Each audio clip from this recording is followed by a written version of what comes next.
Je vous retrouve une fois de plus pour l'actualité du jour. 3 officiers de FARDC sont arrivés à Goma, une ville sous contrôle de l'F-123, à bord d'un avion de la MONUSCO. Ils ont été désignés pour représenter la partie congolaise au sein du mécanisme conjoint de vérification et de suivi du cessez-le-feu. Les combattants Twirwaneho alliés à l'F-123 revendiquent la reprise des contrôles des localités d'essai dans les territoires de Mwenga et de Kiseke dans les territoires des Fizi. Selon des sources locales et administratives, les forces armées congolaises et les miliciens Wazalendo ont quitté ces positions après 2 affrontements dans la zone.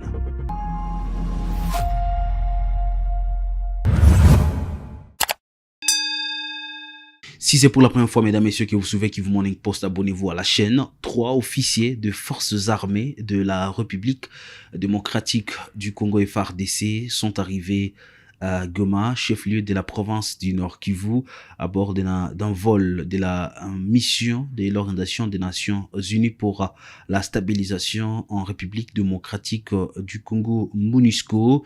Ils ont été désignés pour représenter la partie congolaise au sein du mécanisme conjoint de vérification et de suivi du cessez-le-feu MCVE+, une structure chargée d'accompagner le suivi des engagements liés au processus de paix de Doha. Ketia Rugamika.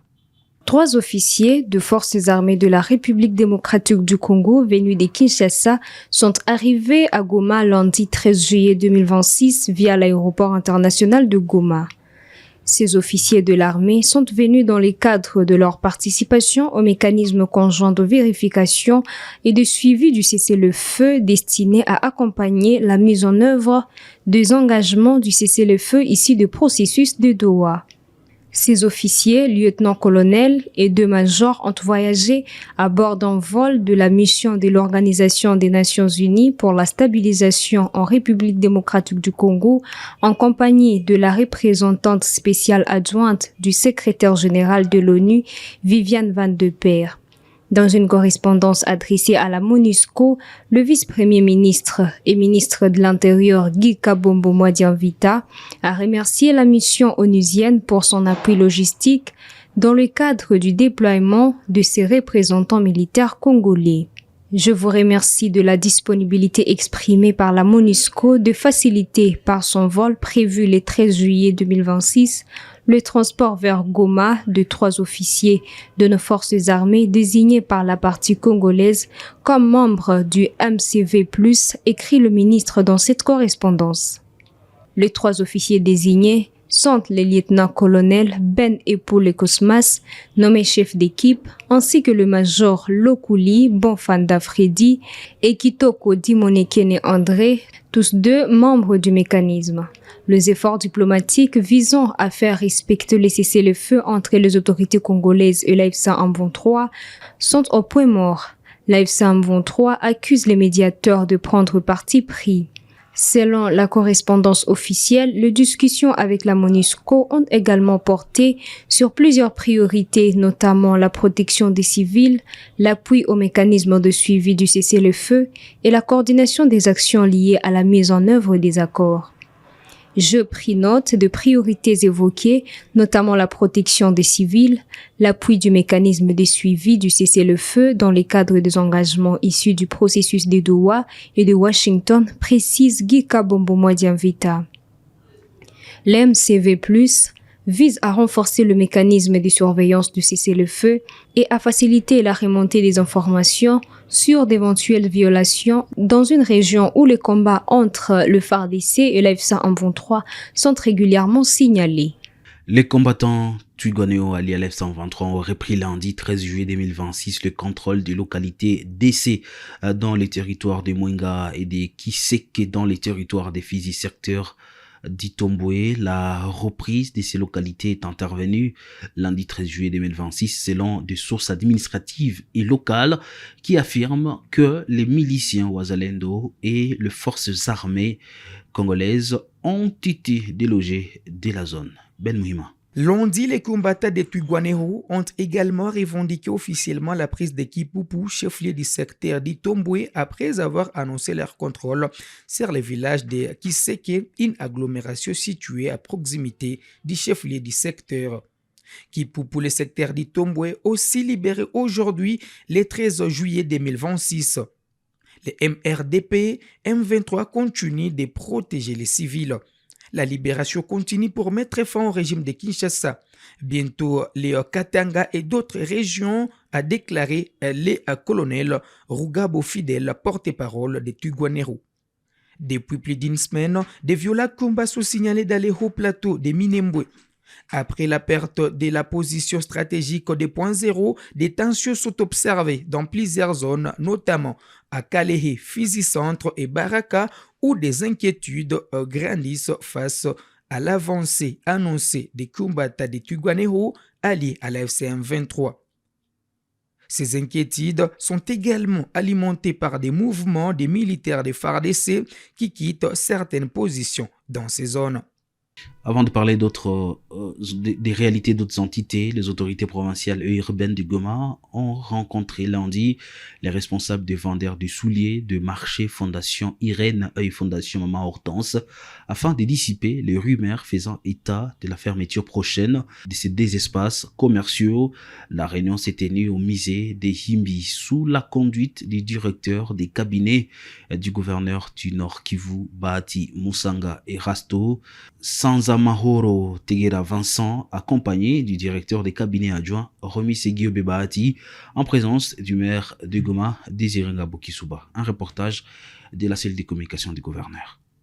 Les responsables des vendeurs de souliers au marché Fondation Irène et Fondation Maman Hortense, situés dans la ville de Goma, ont été reçus ce lundi 13 juillet 2026 au musée de Himbi par le gouverneur des provinces du Nord Kivu, Bahati Musanga Erasto, représenté par son directeur de cabinet, Sanzamahoro Tegera Vincent, et son directeur de cabinet adjoint, Remi Seguio Bahati, en collaboration avec le maire de la ville de Goma, Désiré Ngabokisuba. Au centre des échanges, apporter des éclaircissements sur les rumeurs annonçant la fermeture de ces deux marchés spécialisés dans la vente des souliers. Selon le maire de la ville de Goma, Désiré Ngabokisuba, cette rencontre visait à rassurer les commerçants, à mettre fin aux informations qui alimentaient l'inquiétude. Kulikuwa incompréhension entre wamama wa fondation Irene, wakati fondation Irene imeenda kuchangana na fondation ya Mama Hortense. Kuna wamama moja ambao wao hawakuweza kuelewa na tumeweza kuwaikalisha wote pamoja na tumeshapata suluhisho. Ilikuwa ni mizozo tu kidogo kidogo, lakini deja suluhisho imeshapatikana. Message yetu ni ya amani tu. Chama chetu ni chama ambacho kinapenda amani. Chama chetu hakipendi watu kugabulana. Chama chetu ni chama ambacho kinapenda umoja wa watu bila kufatana lugha, kabila, watu wote waishi fasi moja. Sisi tunawapatia amani ndani ya mji wa Goma, chama kinawapatia amani na tunapenda hiyo kazi ambao wanafanya ni kazi ambazo zinaweka familia za mingi, hatuzipenda tuwaone wao wanagombezana katikati yao. Yaani ni amani tu na umoja ndio itaweza kubeba mji wetu wa Goma mbele. À la sortie de la réunion, un sentiment de soulagement était perceptible chez les participants. La majorité composée de femmes entrepreneurs. Ces dernières se sont réjouies des explications fournies par les autorités provinciales et urbaines, estimant que ces précisions dissipent les malentendus et les inquiétudes qui régnaient depuis plusieurs jours. Niko mchuruzi wa viato, niko presidente wa soko ya kanisa la Mungu, ni association banaita au Mivesige. Ile Mivesige na kreye soko njo marché de la liberté. Tunashukuru Mungu sana sana sana sana kufatana na mizozo enye ilikuwa entre mamambre ya association mbalimbali bakapenda ituambukie na si ikwe kote yetu. Me tunashukuru Mungu kwa wakuu viongozi wa hii province yetu.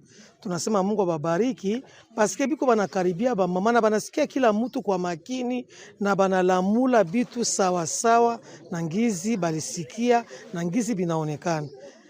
Precisement mie peke personnellement nashukuru kusema kwamba baku viongozi banasema abakuexige mtu atoke mu association yake wala atoke mufasi yake aende afizione, me banacha kila mtu akuwe libre kutumika kazi, paske kazi ndio inatuletea chakula, kuchunga batoto na kuchunga majamaa. Tunasema asante sana, ya maana turespekte tu sheria za leta na ingine tuheshimiane, tupendane, malgré tunaweza kuwa tunafanya kazi moya miatuko exercement tufizione. Mimi nashukuru Mungu sana sana kwa hii maneno, nashukuru meya wa mji kwa pasansi yake alisikia kote yote mbili. Nashukuru tena sana sana tena sana province yetu, dirikabi wetu na dirikaba wetu kwa yote wanatushauria, banasema tuishi kwa amani. Mimi nashukuru Mungu sana, baendelee vile na Mungu atawabariki. Niko presidente wa fondation Mama Irene Buhoro. Kulikuwa parti yenyewe ilikuwa inawaza labda iko leze, labda njoo balisema kuma reseaux sociaux, ikaacha viongozi wanatuita juu tusikilize nini ambayo haiendeke. Juu ya déménagement ya kutoka kwa fondation Mama Irene kwenda ku marché la prospérité ya kwa Mama Hortense. Viongozi wametushauria na wanasema mchuruzi iko libre ya kuchuruzia fasi kwenye anataka, lakini muamani, na wanasema habapendi ile fujo yenyewe bako wanasikia. Ndio viongozi banatushauria. Vraiment tunapokea mashauri mzuri na tuko na obligation tena ya kuongea na bamambre betu juu tunaishi na watu kuba faire comprendre kama tuko na shida tuitatue entre sie, me viongozi biko na kazi za mingi za kufanya, lakini banatuambia ule ambaye anasikia anapenda uni mkubwa, milango ziko wazi, mwanapenda kujiexprimer, atakuwa na lomba audience, anakuya uliza mashauri, lakini pali ya kusema kuma radio kuma réseaux sociaux. À l'issue de cette rencontre, les deux parties concernées par les différends ont salué l'initiative des autorités qui a permis de clarifier la situation et de rétablir un climat de confiance entre les commerçants et l'administration. À Kinshasa, pour la première fois depuis sa condamnation dans une autre affaire, l'ancien ministre de la Justice, Constant Mutamba, a comparu ce lundi devant la Cour de cassation à Kinshasa, poursuivi pour tentative de détournement présumé des deniers publics dans l'affaire Frivao. Ses avocats ont contesté une régularité de la procédure lors de l'audience qui a été renvoyée au 27 juillet prochain. Maître Yves Kisombe, l'un des avocats de l'ancien ministre de la Justice, Constant Mutamba, explique. Aujourd'hui a eu lieu devant la Cour de cassation la première audience de cette nouvelle affaire apparemment qui concerne donc le ministre d'État Mutamba et quelques co-accusés.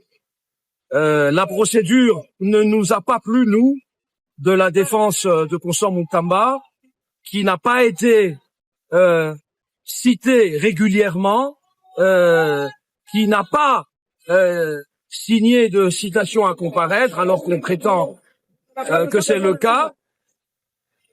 L'instruction préliminaire, l'instruction préjuridictionnelle n'a pas été faite. Cette instruction préjuridictionnelle ne nous donne pas satisfaction. Nous n'avons pas vu le dossier physique, nous, avocats. Le client lui-même n'a pas connaissance des faits qui lui sont reprochés. Il n'a pas connaissance du dossier.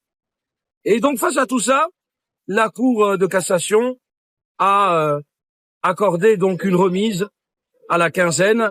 Donc, nous allons revenir le 27 juillet pour continuer à rechercher la vérité que nous connaissons.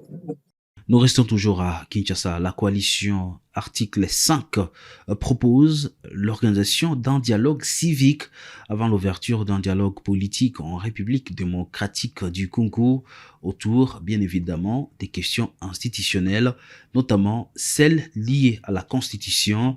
Lors d'une prise de parole, son coordonnateur Caleb Banza a estimé que les citoyens doivent être davantage informés, éduqués et associés au débat qui concerne l'avenir du pays. Il affirme qu'une partie de la population ne maîtrise pas les contenus de la constitution actuelle et considère qu'un processus inclusif doit précéder toute discussion entre acteurs politiques. La C5 rejette par ailleurs l'idée d'un dialogue politique limité aux arrangements entre responsables politiques et appelle à placer le peuple au centre du processus. Effectivement, vous posez la question de savoir, nous sommes pour le principe du référendum, mais au même moment nous évoquons aussi le dialogue civique. Effectivement, nous sommes pour un dialogue civique. Nous ne sommes pas pour un dialogue politique. C'est ça la nuance. Puisque le mot dialogue est devenu un mot auquel nous sommes devenus allergiques. Parce que, qui dit dialogue, dit salon politique, où les uns et les autres seront réunis, et à la fin nous serons surpris qu'ils auront une responsabilité après un certain partage de gâteau, ce qui est une évidence. Mais ici, pour nous, le dialogue civique, honnête et éclairé, devrait venir avant même tout dialogue politique. Puisque, comme nous étions en train de le dire ici, une bonne partie de la population congolaise ne connaît même pas cette constitution. Alors de quoi nous discutons? C'est une erreur, puisque en 2005, il n'y a pas eu ce dialogue civique. En 2005, il y a eu des salons politiques, ils se sont rencontrés à Sun City, ils ont décidé, et ils sont venus nous opposer quelque chose qui était déjà prêt. En réalité, le peuple n'a jamais réellement participé à ce choix. Mais aujourd'hui, si le peuple doit participer, il faudrait qu'il y ait réellement ce dialogue civique. Et le mot civique va à l'éducation civique. Et cette fois-là contextuelle. Mais la population congolaise sait ce qui ne va pas. Et la population congolaise ou le peuple congolais sait qu'il veut le bonheur. Il sait où il veut aller. Et c'est là la nécessité d'un dialogue civique qui devrait être honnête, qui devrait être équilibré et surtout qui devrait être à l'écart de toute forme de manipulation, puisqu'au moins pour une première fois, nous verrons un peuple congolais réuni, chacun avec son point de vue, mais pour discuter sur des retombées de bonheur. Et non pour discuter sur qui appartient à tel parti, qui est le plus beau, qui est le plus riche ou le plus populaire. Nous avons besoin d'un dialogue civique avant un dialogue politique. C'est ça la démarche de la C5, puisque le dialogue politique n'implique que les partages du pouvoir ou des rémunérations quelconques. Mais un dialogue civique, il va au bas peuple, on l'appelle même le bas peuple. Comme si le peuple dans notre constitution devait être le bas peuple alors que c'est lui qui décide de qui devient président de la République dans ce pays. C'est lui qui peut décider du destin même de notre constitution. Alors, à ce peuple, nous exigeons qu'il y ait une considération particulière, qu'il y ait une attention particulière pour le faire participer en amont, avant toute réunion politique, avant toute orientation politique ou politicienne, que le peuple d'abord soit considéré à juste titre, et nos pensées vont à la population du Nord et du Sud Kivu, qui subit les affres de l'agression rwandaise avec leur supplétif du M23. Nous espérons que le gouvernement fera tout ce qu'il faut avec les moyens qui sont à leur disposition pour mettre fin à cette guerre, de sorte à ce que ce débat civique obtienne la participation de tout le peuple congolais avant tout dialogue politique quelconque.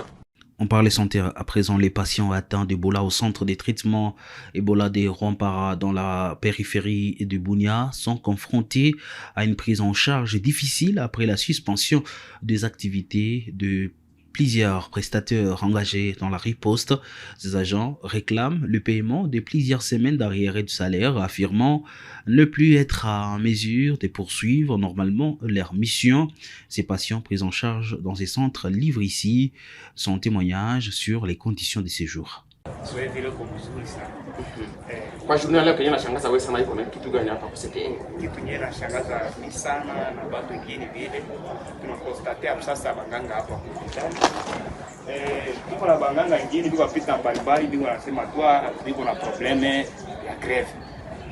Kitu nye nashangaza tena sana iko nini? Iko na bagonjwa nye balifika jana, pengine banafika ta leo eta yabo kumubaya sana.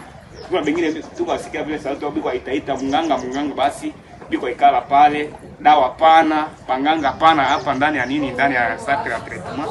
Cause ya sasa hapo nini? Cause ya sasa wanasema iko greve itapaswa kwa maneno ya franga basi. Itapaswa kwa maneno ya franga wanasema iko greve. Alors tunajua kama greve iko inakuwa tu problem halali.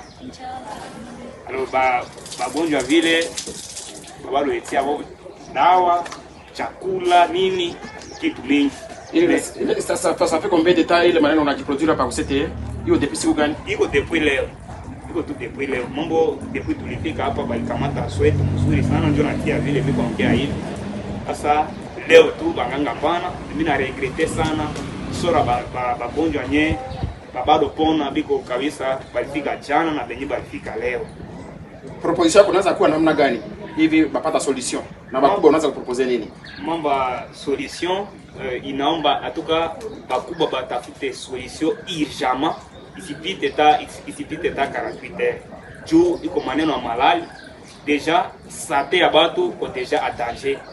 Kama bapa napata solution bio ndio naomba barudisha wanganga ndani ya droit yabo ili bafike vile watunze bagonjwa ile tu, maneno ingine pana. Asante. Ndio. Et c'est la fin de l'actualité du jour sur Kivu Morning Post. Messieurs, dames, merci à vous de l'avoir suivi.